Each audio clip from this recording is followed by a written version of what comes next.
We are at a time fraught with challenges. COVID-19 has kept resurfacing. Global security faces uncertainty. Global economic recovery is fragile and unsteady, and various risks and crises are emerging. The world has entered a new phase of turbulence and transformation. Changes unseen in a century are accelerating. But we are also at a time full of hope. The world continues to move toward multipolarity, economic globalization is deepening, and our societies are becoming increasingly digitalized and culturally diverse. Countries are becoming ever more interconnected and interdependent. Peace and development remain the underlying trend of our times. People's call for progress and cooperation is getting louder. How should we respond to the call of our times and the trend of history, to build a community with a shared future for mankind? China's answer is firm and clear. First, we must uphold peace and oppose war. President Xi Jinping notes that peace, like air and sunshine, is hardly noticed when we are benefited from it, but none of us can live without it. Peace is crucial for our future, and it underpins common security of all countries. Turbulence and war can only open Pandora's box, and he who instigates a proxy war can easily get himself burned. Pursuing one's own absolute security can only undermine global strategic stability. We must address differences by peaceful means and resolve disputes through dialogue and consultation. Second, we must pursue development and eliminate poverty. Development holds the key to resolving difficult issues and delivering a happy life to our people. We should place development at the center of the international agenda, build international consensus on promoting development, and upholding all countries' legitimate right to development. We should, fostering new drivers for global development, forge a global development partnership, and see that everyone in every country benefits more from the fruits of development in a more equitable way. Third, we must remain open and oppose exclusion. President Xi pointed out that openness is the sure way to human prosperity and advancement. Protectionism can only boomerang, and decoupling and supply chain disruption will hurt everyone. We should stay true to openness and inclusiveness and tear down fences and barriers that hinder the free flow of factors of production. We should uphold the WTO-centered multilateral trading system and work for an open world economy. Fourth, we must seek cooperation and oppose confrontation. As we face a host of global challenges, our biggest strength will come from solidarity. Our best strategy is to stick together, and the only way forward is through win-win cooperation. It is natural that countries might have their differences and problems, but they should increase mutual understanding on the basis of equality and respect. We should engage in dialogue, consultation, and win-win cooperation, and reject conflict, coercion, and the zero-sum game. We should jointly oppose group politics and bloc confrontation. Fifth, we must strengthen solidarity and oppose division. President Xi stated that countries around the world are like passengers on the same ship who share a common stake. All of us should pull together to navigate the ship through storm toward a bright future. Our world must embrace diverse civilizations in order to make continuous advances, and mankind must pursue an inclusive path in order to achieve modernization. Peace, development, fairness, justice, democracy, and freedom are common values of humanity. Difference in system should not be used as an excuse to create division. Still less should democracy and human rights be used as tools or weapons to achieve political ends. We should stand against drawing ideological lines and expand common ground to promote world peace and development. Sixth, we must uphold equity and oppose bullying. Mutual respect and equity of countries big and small is a primary principle of the UN Charter. Major international issues should be handled by all countries, and international rules drawn up by all countries together. No country is above others, and no country should abuse its power to bully other sovereign countries. We should advocate and practice true multilateralism, promote equity of all countries in terms of rights, rules, and opportunities, and build a new type of international relations featuring mutual respect, equity, and justice, and win-win cooperation. Mr. President, colleagues, China, as a permanent member of the Security Council and the world's largest developing country, is committed to solidarity and cooperation with other countries. It will follow the trend of the times and pursue the shared interests of the vast majority of countries. China has been engaging in building global peace. We have actively promoted international peace and participated in international arms control, disarmament, and non-proliferation process. China is the top contributor of peacekeeping personnel among the P5, and it is the second largest funding contributor to both the UN and its peacekeeping operations. China is the only country in the world that pledges to keep to a path of peaceful development in its constitution. It is the only one among the 5 nuclear weapon states that is committed to no first use of nuclear weapons. It has thus made important contribution to global strategic stability. In response to the various security challenges, President Xi proposed the Global Security Initiative. He called on the international community to pursue common, comprehensive, cooperative, and sustainable security, to respect the sovereignty and territorial integrity of all countries, to abide by the purposes and principles of the UN Charter, to take the legitimate security concerns of all countries seriously, to peacefully resolve disputes through dialogue and consultation, and to maintain security in both traditional and non-traditional domains, thus contributing China's vision to reducing the peace deficit facing humanity and providing China's input to meeting global security challenges. China has been contributing to global development. We have worked to build a system of high-standard opening up and keep the global industrial and supply chains secure and stable. China is a major trading partner of over 130 countries and regions. Contributing about 30% of annual global growth, China is the biggest engine driving the global economy. China is a pace setter in implementing the 2030 Agenda. It has met the poverty reduction goal 10 years ahead of schedule and accounts for over 70% of the gains in global poverty reduction. China is also an active participant in global governance and South-South cooperation. It has set up the China-UN Peace and Development Trust Fund and the Global Development and South-South Cooperation Fund. It has provided development aid to more than 160 countries in need and extended more debt service payments owed by developing countries than any other G20 member. At the 76th UNGA session, President Xi proposed the Global Development Initiative. Putting the people front and center, the GDI is a rallying call to refocus global attention on development and build a global community of development. At the recent high-level dialogue on global development, President Xi announced dozens of major concrete steps to implement the GDI, generating strong impetus for accelerating the implementation of the 2030 Agenda. On the margins of this UNGA session, China hosted a ministerial meeting of the Group of Friends of the GDI, building more consensus on pursuing this initiative. As China forges ahead, its fast train of development will continue to drive global growth and deliver more benefits to people of all countries.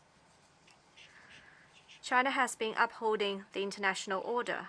We are committed to the purposes and principles of the UN Charter, the UN-centered international system, and the international order based on international law.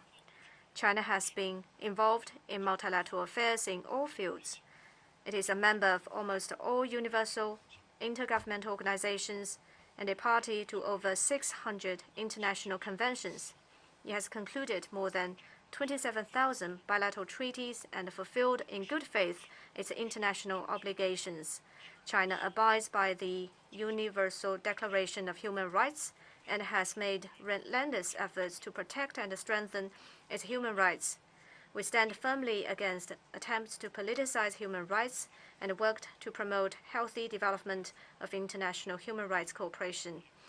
As a member of the developing world, China will forever stand with other developing countries. We are heartened to see the rapid progress achieved by the developing world in recent years, and we will continue to speak up for other developing countries, help them overcome difficulties, and support efforts to raise the representation and say of developing countries in international affairs. Developing countries are no longer the silent majority in international and multilateral processes. With stronger solidarity, China and other developing countries have spoken out for justice and become a pillar of promoting development cooperation and safeguarding equity and justice. China has been providing public goods. In the face of COVID-19, China has fully advanced and engaged in global cooperation against the virus. We have done our best to provide anti-COVID supplies and shared our practices on COVID response. China is among the first to promise making COVID vaccines a global public good and to support waiving intellectual property rights on the vaccines. China has provided over 2.2 billion doses of vaccines to more than 120 countries and international organizations. In response to tough challenges confronting global development, President Xi proposed to advance high-quality Belt and Road cooperation, an initiative widely endorsed by the international community. China has signed cooperation documents with 149 countries and 32 international organizations. We have set up the AIIB and the Silk Road Fund, thus building the broadest and most inclusive platforms for international cooperation. In response to the shared concerns about data security, we have launched the Global Initiative on Data Security as our contribution to formulating rules on global data security. In response to climate change, China is committed to a development path that puts ecological conservation first, one of green and low-carbon growth. We announced the ambitious carbon peaking and carbon neutrality goals and are working to implement the Paris Agreement. China accounts for 1/4 of all the trees planted globally. We are making unremitting efforts for a community of life for man and nature. In response to global food security challenges, China has put forth a cooperation initiative on global food security. This year, we have provided over 15,000 tons of emergency humanitarian food assistance to other developing countries in need. China has been mediating hotspot issues.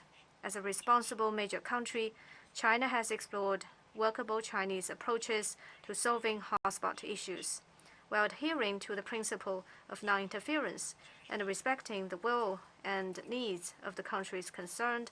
China has endeavored to help settle hotspot issues in a constructive way. Our approach is to promote peace through talks, which is fair and pragmatic, and aims to address both the symptoms and root causes of hotspot issues. China supports all efforts conducive to the peaceful resolution of the Ukraine crisis. The pressing priority is to facilitate talks for peace. The fundamental solution is to address the legitimate security concerns of all parties and build a balanced, effective, and sustainable security architecture. We call on all parties concerned to keep the crisis from spilling over and protect the legitimate rights and interests of developing countries. The Palestinian question is at the heart of the Middle East issue. Justice is already late, but it must not be absent. The two-state solution is crucial for upholding fairness and justice. China will continue to support the Palestinian people in pursuing their just cause of restoring legitimate national rights. To resolve the Korean nuclear issue, it is important to address its root cause. We need to follow the dual-track approach and the principle of taking phased and synchronized steps and jointly uphold peace and stability on the peninsula and resolve the issue through dialogue and consultation. Afghanistan is in a critical transition from chaos to order. The right way forward is to put in place an inclusive political framework and adopt moderate policies. The goal should be to resume economic growth and improve people's lives, with fighting terrorism and integrating into the region being the priorities. A few countries have arbitrarily imposed unilateral sanctions, cut off development aid, and frozen lawful assets of other countries. This is an unacceptable practice that must be corrected. China firmly supports the Cuban people in their just struggle to defend their sovereignty and oppose external interference and blockade. The abuse of guns is becoming an increasingly serious problem across the world. China has decided to launch its domestic procedure to ratify the UN's Firearms Protocol, which will contribute to strengthening global cooperation on gun control and closing the security deficit. Mr. President, colleagues, since ancient times, Taiwan has been an inseparable part of China's territory. China's sovereignty and territorial integrity has never been severed, and the fact that the mainland and Taiwan belong to one and the same China has never changed. All of us Chinese have never ceased our efforts to realize reunification. It is explicitly stated in the Cairo Declaration and the Potsdam Proclamation issued 70-odd years ago that all the territories Japan has stolen from the Chinese, including Taiwan and the Penghu Islands, shall be restored to China. This is an important part of the post-war international order. 51 years ago, right in this August hall, the General Assembly adopted Resolution 2758 with an overwhelming majority, which decided to restore the lawful seat of the PRC in the UN and to expel the representatives of the Taiwan authorities from the place they had unlawfully occupied. The so-called dual representation proposal put forth by the US and a few others to keep Taiwan's seat became nothing but a piece of paper. Once and for all, Resolution 2758 resolved politically, legally, and procedurally the issue of the representation of the whole of China, including Taiwan, in the UN and international institutions. Now, it completely blocked any attempt by anyone or any country to create two Chinas or one China, one Taiwan. The One China principle has become a basic norm in international relations and a consensus of the international community. When entering into diplomatic relations with China, 181 countries all recognized and accepted that there is but one China in the world and Taiwan is a part of China, and that the PRC government is the sole legal government representing the whole of China. By firmly upholding the One China principle, China is not only upholding its sovereignty and territorial integrity, but also truly safeguarding peace and stability across the Taiwan Strait, the principle of non-interference, a basic norm in international relations that is vital for developing countries.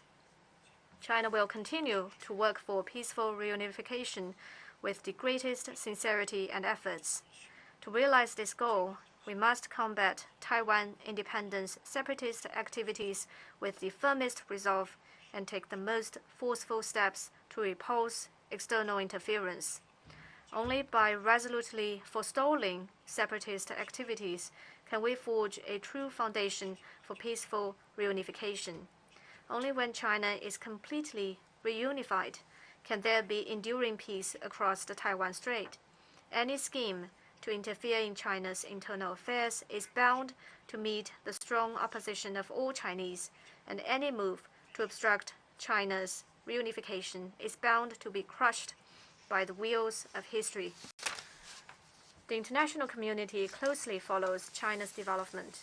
Since the 18th CPC National Congress 10 years ago, socialism with Chinese characteristics has entered a new era. In the past decade, China has made historic achievements and transformation in pursuing economic and social development. In this decade, it also realized a historic leap in its relations with the world and made historic contributions to the international community. China is fully implementing a new development philosophy of innovative, coordinated, green, and open development for all, and is pursuing high-quality development and fostering a new development paradigm. With the strong leadership of the CPC, concerted efforts of the 1.4 billion people, the strengths of socialism with Chinese characteristics, a solid foundation underpinning sustained rapid development, and strong confidence in achieving development through its own efforts, China will enjoy sustained and sound development, usher in even brighter prospects, and make more miracles come true. Mr. President, colleagues, with 1/5 of the global population, China's march toward modernization has important, far-reaching significance for the world. The path that China pursues is one of peace and development, not plunder and colonialization. It is a path of win-win cooperation, not zero-sum game, and it is one of harmony between man and nature, not destructive exploitation of resources.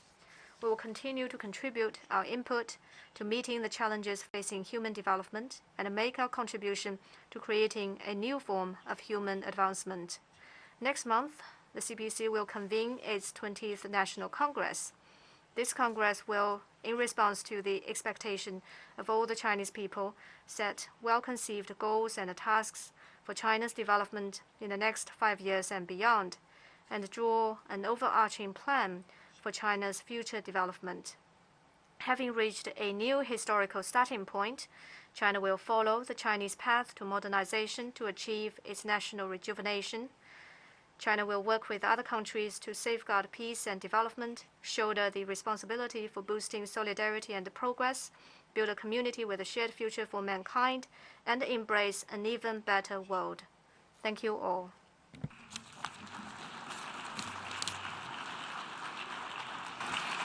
I thank the State Councillor and Minister. We are watching live the statements of the State Councillor and Foreign Minister of China, Wang Yi.